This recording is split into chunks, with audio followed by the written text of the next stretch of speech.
Okay. The general topic, I guess, is that we're looking to find Isa in history, and something like 5 years of research as a Muslim looking at it, and something like 10 as a Muslim and as a Christian looking at it has revealed some really interesting things. I have tentatively, named the lecture, the entire series, which is going to be something like 12. I'd originally thought about doing 6 lectures, 2 hours at a time, but because most of this information is historical, it has names that people have never heard of, it has ideas and definitions are necessary for concepts that are not easily understood for somebody who is sophomoric in their knowledge about history, specifically first century Christian history. I decided to break it up so we'd do 1 hour at a time. So we'll end up having something like 12 lectures or so. I've titled it From Isa to Islam, a Historical Journey, because I think that's exactly what we find in the study of the history of religion, is that we find the same concepts that exist inside of Islam re-emergent over and over and over again with these messengers to come who are speaking basically the same message that we're finding our messenger speak about in history. And between the time of Isa and our messenger, we realize that that span of time there's a tremendous amount of corruption. Something takes place because the messenger comes on the scene and Allah begins to tell us things that are historical. He talks about people that are not necessarily around anymore. Isa, of course, is no longer around. His followers are no longer around anymore.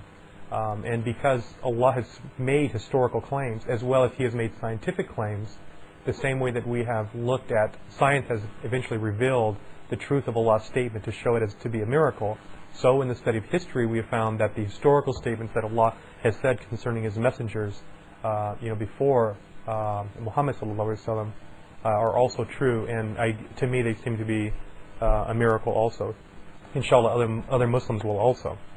The concept here is we're going to build a pyramid over the next 12 sessions or so, starting with a very general idea of how we're going to talk about this discussion, and we're going to start with an analogy and then move forward.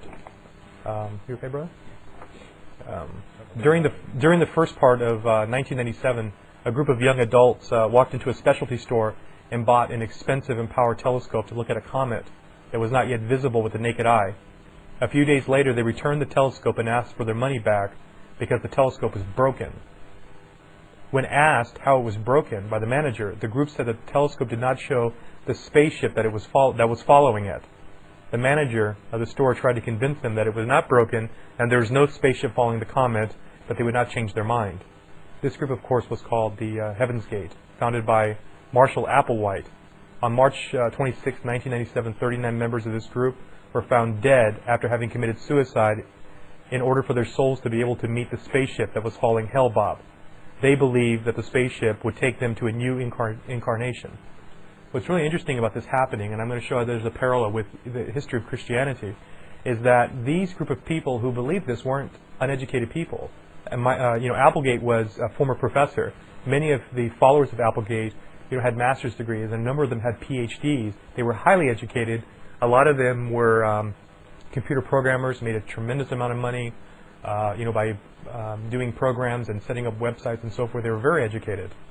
And they weren't poor. This wasn't a group of radicals who didn't have any money. They were wealthy, lived in a very wealthy area of Southern California. And there are two very important things about this, before we laugh at them, is that, like Christianity, they had a belief about religion. And they had a belief that seemed to have physical evidence that confirmed something of their faith, the comet, which means that though they had a belief about a religion, the fact that they had some type of physical symbol, something that was tangible, allowed them to try to express this belief and say, all of what I believe is correct. But there's, of course, a problem with this, is that the physical confirmation did not confirm the entirety of the faith. Other evidence and experts disagreed with the presupposition, which is really interesting because even at the beginning of their particular movement, family members and other former professors who knew Applegate and knew these students would argue with them, as well as the manager of this particular store who I believe has an advanced degree and astronomy who knew about this particular comet and tried to argue with them, yet they rejected it. The thesis question to this, that we're talking about this, and I'll show how this is clear, is a question. What causes and sustains this type of mentality? Because this is at the root of religion that exists outside of Islam. This idea that because we have a historical reality, that it justifies our beliefs. And I've defined historical reality in 4 ways. Number 1 is that there's a historical reality in people. Others believe, and the founder was trustworthy. Applegate understood his particular religion. He had an idea, he had a complete system of beliefs, and he had literature. And other believers began to see Applegate as somebody who was an expert, and therefore they should believe him because he's an expert about this particular faith, and he has some knowledge about science. So it seems to have some type of credibility that this religion predates the believers who were there. In the same way that I converted to Islam, and there are people who were more knowledgeable than me, there is 2 ways for me to view this person. Either I reject what they say, or I see them as a historical reality that this religion must have some trustworthiness because it exists before me. The other thing is that there's a historical place, that they know that there is a physical reality of this comet, that it's physical, it's tangible, and they can test this. They could see it, and this is why they bought this telescope. And not only that, but the events themselves were calculable. They knew when the comet was coming, they knew when it had come before, and not only that, like I said before, that they had religious texts. Other believers had published texts teaching about this theology of Applegate's. The reason for their particular desire to reject this was because of an idea I'm going to talk about, which is called cognitive dissonance. And that is the feeling of extreme discomfort, originally defined as being caused by holding 2 or more inconsistent cognitions, and subsequently defined as being caused by performing an action that is discrepant from one's customary, typical, positive self-concept. That's a scientific way of talking about this. Let me talk about it in a more general way. Is that the Heaven's Gate member had 2 ideas about themselves. They were first educated people. They were people who believed that they could understand the world through science, through knowledge, through history. They were educated. Many of them were upper middle class. They were the high standing of, at least of this state. And number 2, that they were believers in this.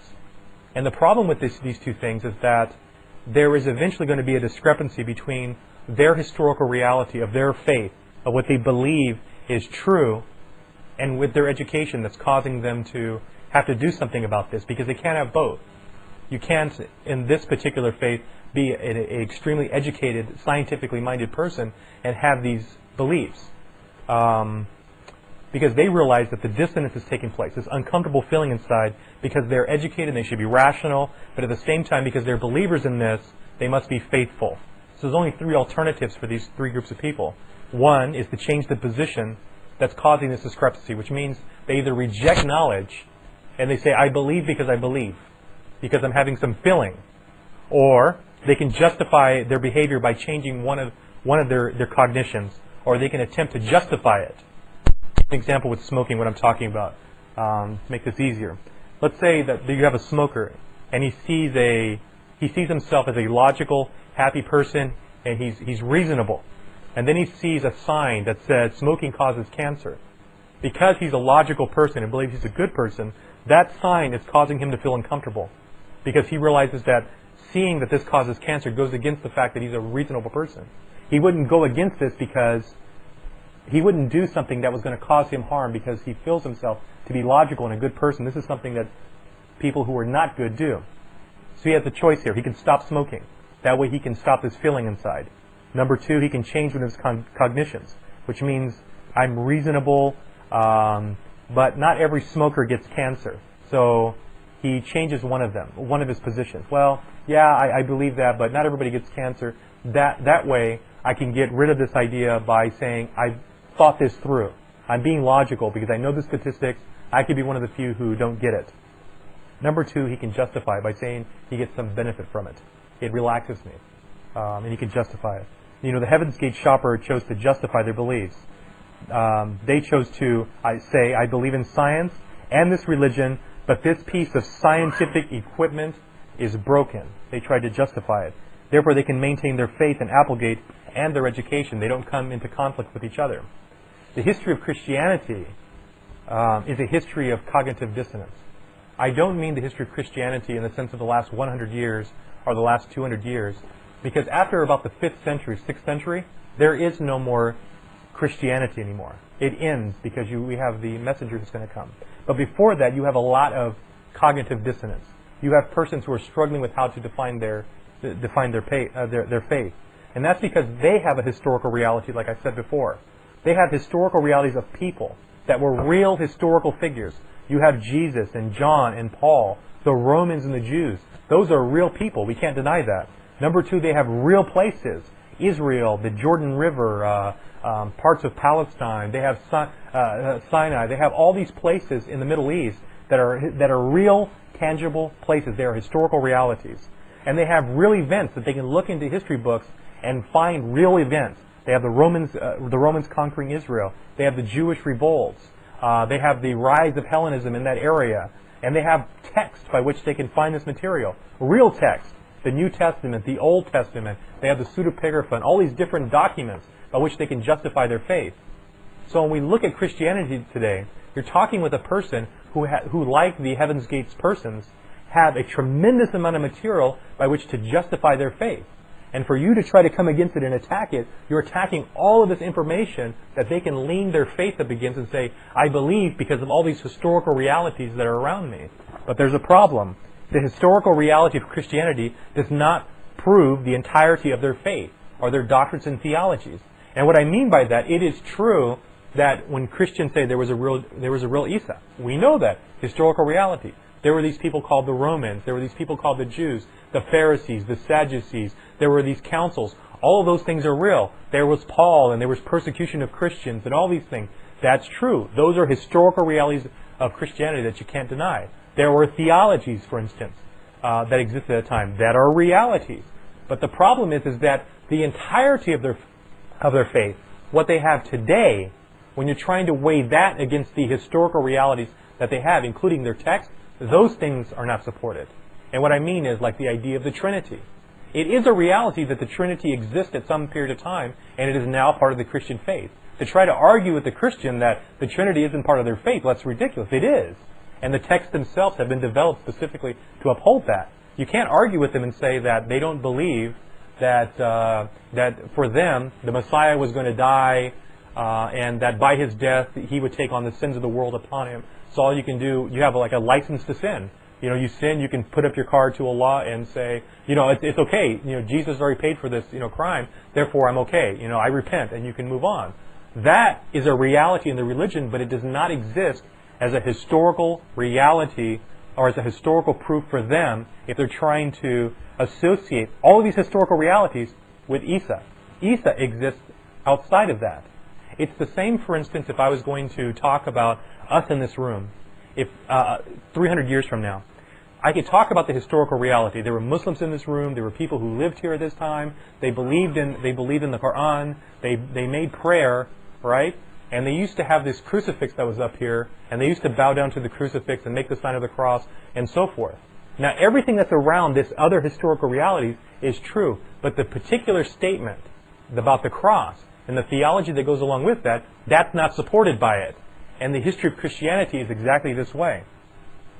The other texts and scholars disagree with the Christian idea. From the rise of Paul's faith until recently, major scholars like John Crossan, Jews and scholars have disagreed with the Christians from the very beginning. And that's something that people don't understand, is that the texts themselves, the Bible, doesn't come out of heaven, opened up, and it comes out like, oh, and it falls, and all of a sudden the Christians have it. They don't exist like that. Each one emerges as a historical document because of a particular happening.